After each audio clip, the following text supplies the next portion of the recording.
Chapter 4 built a React agent by hand. State an agent node, a tool node, a router, and one edge pointing backwards, about 40 lines. Here's the whole of it in a single call. Pass a model, pass a list of tools, and the graph exists. Same question, same two turns, same answer. So this chapter is not about whether the pre-built works. It is about reading what that one line wrote, because a helper you cannot read is a helper you cannot debug. Begin with something most tutorials have not caught up with. Run the call on LangGraph version 1 and it prints a warning. Create React agent has moved into LangChain agents. Deprecated in version 1, gone in version 2. Nothing is broken and nothing is urgent, but almost every article you will find still teaches the old import. So we do here what chapter 4 did with the recursion-limit. Rather than repeat what an article claims, catch the warning and print it. There it is, in the terminal, in the library's own words. The new home is LangChain agents, and the function lost a word on the way. It takes the same model and the same tools.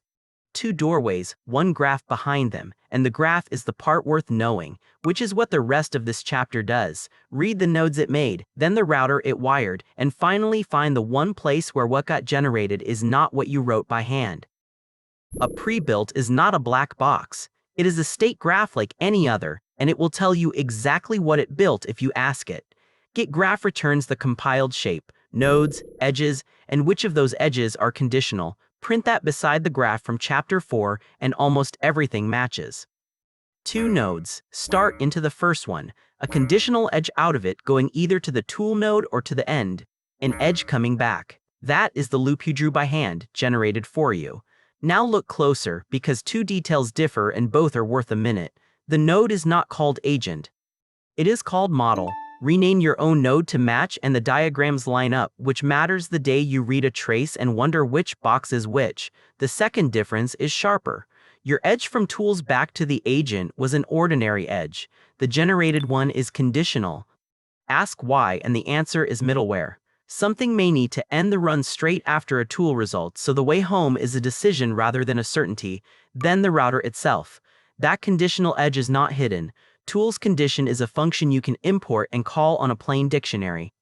Hand it a message with tool calls and it says tools. Give it plain text and it says end.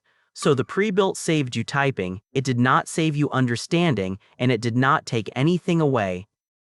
ToolNode against the 14 lines from chapter 4. Those lines got 4 things right. Read the last message. Run every call, tag every result with its tool call id. Turn exceptions into tool messages.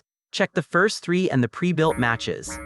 2 calls in 1 message come back as 2 results. Ask for a tool that does not exist and the answer arrives as a message saying the name is wrong. Send arguments that do not fit the schema and that comes back as a message too. All of it readable, all of it something a model can recover from. Now the fourth, and this is where a comfortable belief falls over. Divide 1 by 0 inside a tool. That did not become a message. It ended the run. The default handler returns text for a bad call, meaning a wrong name or wrong arguments, and re-raises anything your tool itself threw. So the sentence people repeat, ToolNode handles errors for you, is half true, and the missing half is the half that takes production down. Your 14 lines caught wider than the pre-built does. Read that again because it is the opposite of what everyone expects. The fix is 1 argument. Handle tool errors takes a callable, and that callable is where your policy lives. Pass 1 in the same division comes back as an ordinary result. The default is a starting point, not a decision. Tools condition is the router you already wrote, with a contract worth reading before you trust it. Start with what it returns because there are only 2 answers. Given a last message carrying tool calls, you get the string tools, plain text instead, and back comes the end sentinel. Notice the second one, not the word end, not the word done, but the real end marker, which is why it needs no translation to finish a graph. Next, what it accepts. A dictionary with a messages key is the usual case. A bare list of messages works too.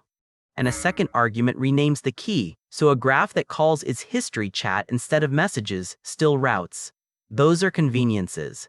This next part is not. The string it hands back for the tool branch is literally tools, which means your tool node has to be called tools, or the graph dies looking for a node that is not there. Most of the time that is fine, and most of the time nobody notices the constraint exists. The moment you name that node anything else, and there are good reasons to, you need the third argument to add conditional edges. A path map. Tools points at run tools. End points at end. 2 lines of translation, and the pre-built router happily drives a graph it did not name. Which is the pattern for this whole chapter. The prebuilts assume a shape, and every assumption is visible in what they return. So when should you keep the prebuilt, and when should you go back to writing it out? The honest answer is not always, and it is not never.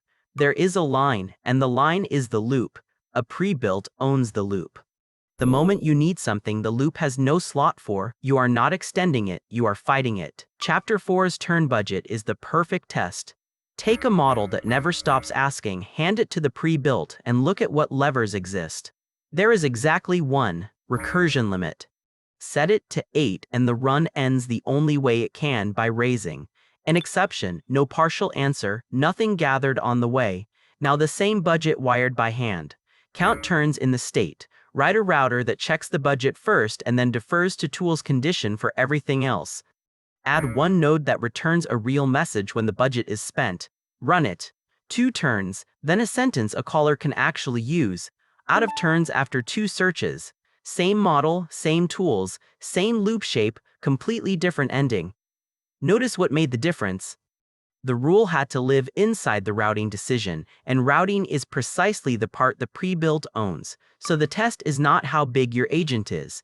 Ask where the logic belongs. Between the nodes, keep the pre-built. Inside the decision, write the graph. And notice how small that rewrite actually was. 1 extra key in the state, 1 clause at the top of a router, and a node that returns a sentence. The pre-built was never load-bearing, which is what makes it safe to start with and cheap to leave behind. The research assistant, a third time. Chapter 3 gave it a planner and a send fan out. Then Chapter 4 swapped that planner for a model and 40 lines of loop. Today it is 3 lines of wiring because ToolNode and Tools Condition are doing the parts you have now written by hand twice. Register the agent node, then a tool node beside it. Start into the agent, a conditional edge out of it, and edge back, compile. That is the graph. Watch it run. Turn 1 asks for 2 searches inside 1 message, persistence and streaming, and both results land together. That is the Chapter 3 fan out, still here, still data, only carried by the model instead of by send objects. Turn 2 searches for checkpointers, a word that appears nowhere in the question. It was read out of a result from turn 1.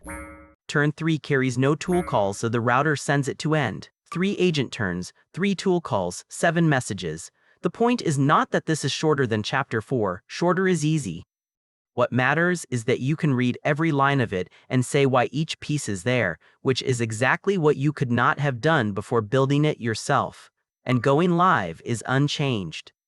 Import a provider, construct it, bind the same tools. The graph below does not move. Which is the quiet claim this series has been making since Chapter 1. Wiring outlives whatever you plug into it, and a graph you can read is a graph you can change.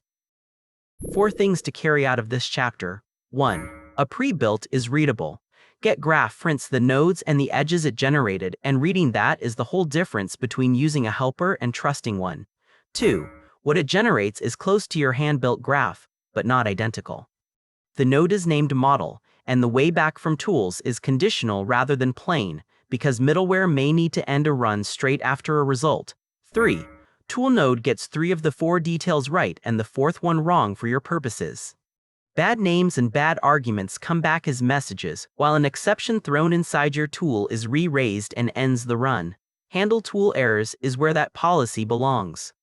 4. The pre-built owns the loop. Keep it while your logic sits between the nodes, and write the graph yourself the moment that logic belongs inside the routing decision, the way a turn budget does. Notice what did not change today. None of the primitives. State from Chapter 2, edges from Chapter 3, the loop from Chapter 4. These helpers are a shorthand over things you can already build, which is the only safe way to use a shorthand. Next, Chapter 6. Persistence. Everything so far forgets everything the moment invoke returns, and a checkpointer is what gives a graph a memory between runs, 1 sentence to keep. Read what it generates before you rely on what it does.